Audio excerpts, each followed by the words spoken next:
Point ఇక్కడ ఆదిలాబాద్కు వద్దాం. ఆదిలాబాద్లో కూడా అదే పరిస్థితి కనపడుతోంది. మ్యాచ్ను వీక్షించేందుకు స్క్రీన్స్ ఏర్పాటు చేసుకుంటున్నారు. అలాగే ఆల్ ది బెస్ట్ చెప్తున్నారు ఇండియాకి. మరిన్ని వివరాలు మా ప్రతినిధి సారంగపాణి అందిస్తారు. అయితే టీవీల ముందు చూసేందుకు అభిమానులు సైతం సిద్ధంగా ఉన్నారు.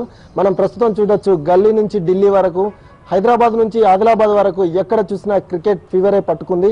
ఎక్కడ ఏ ఇద్దరు కలిసినా ధోని దంచేస్తాడా, కోహ్లీ కుమ్మేస్తాడా, రోహిత్ విరగదీస్తాడా అనే టాపిక్ నడుస్తుంది. అయితే ప్రస్తుతం మనం ఆఫీసర్స్ క్లబ్ లో ఉన్నాం. గెజిటెడ్ ఆఫీసర్స్ మన మధ్య ఉన్నారు. వారిని అడిగి తెలుసుకుందాం ఎలాంటి ఎక్స్పెక్టేషన్స్ ఉన్నాయి పాకిస్తాన్ పైన, భారత్ విజయ అవకాశాలు ఏ మేరకు ఉన్నాయి, ఎలా ఉన్నాయని తెలుసుకుందాం. సార్ చెప్పండి, ఎలా ఉండబోతుంది? 2007లో మొదటిసారి ఇండియా పాకిస్తాన్ ఢీకొన్నాయి. అప్పుడు కూడా ఓడగొట్టినాం.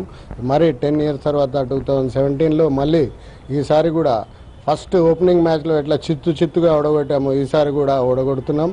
మనము వీరికి ఒక వార్ లాంటి సిచ్యువేషన్ క్రియేట్ అయింది. వారు సరిహద్దుల్లో మన సైనికుల పోరాటం లాగా మన క్రికెటర్లు వారి కొరకు అంకితం చేస్తూ ఈ విజయాన్ని దేశం కొరకు అంకితం చేస్తారని మేము అనుకుంటున్నాం.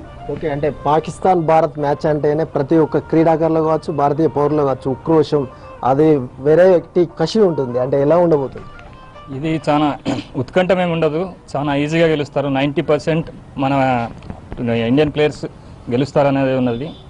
అదేవిధంగా ఈరోజు రోహిత్ శర్మ, కోహ్లీ, ధోని వీళ్ళంతా చాలా బాగా ఆడతారు.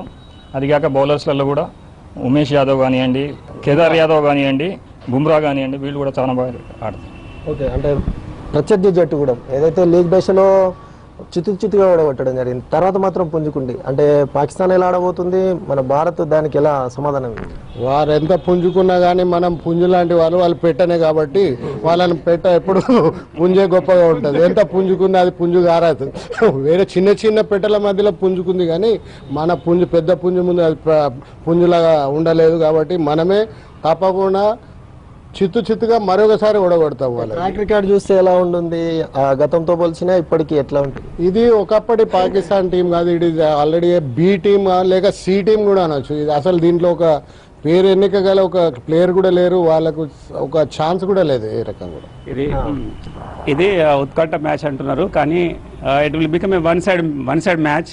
It will not be like a war will be equivalents both sides, but I don't think it will be like a war.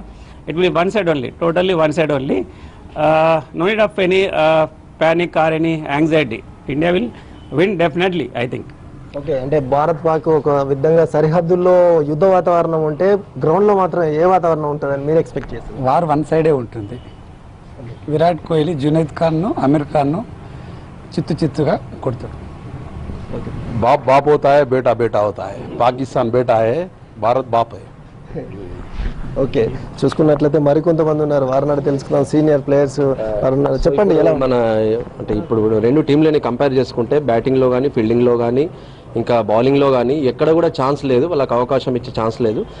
కొంచెం సర్ఫరాజ్ని కొంచెం ఇమీడియట్గా కంట్రోల్ చేస్తే మనం ఇంకా మంచి మ్యాచ్ని తొందరగా ముగించవచ్చు.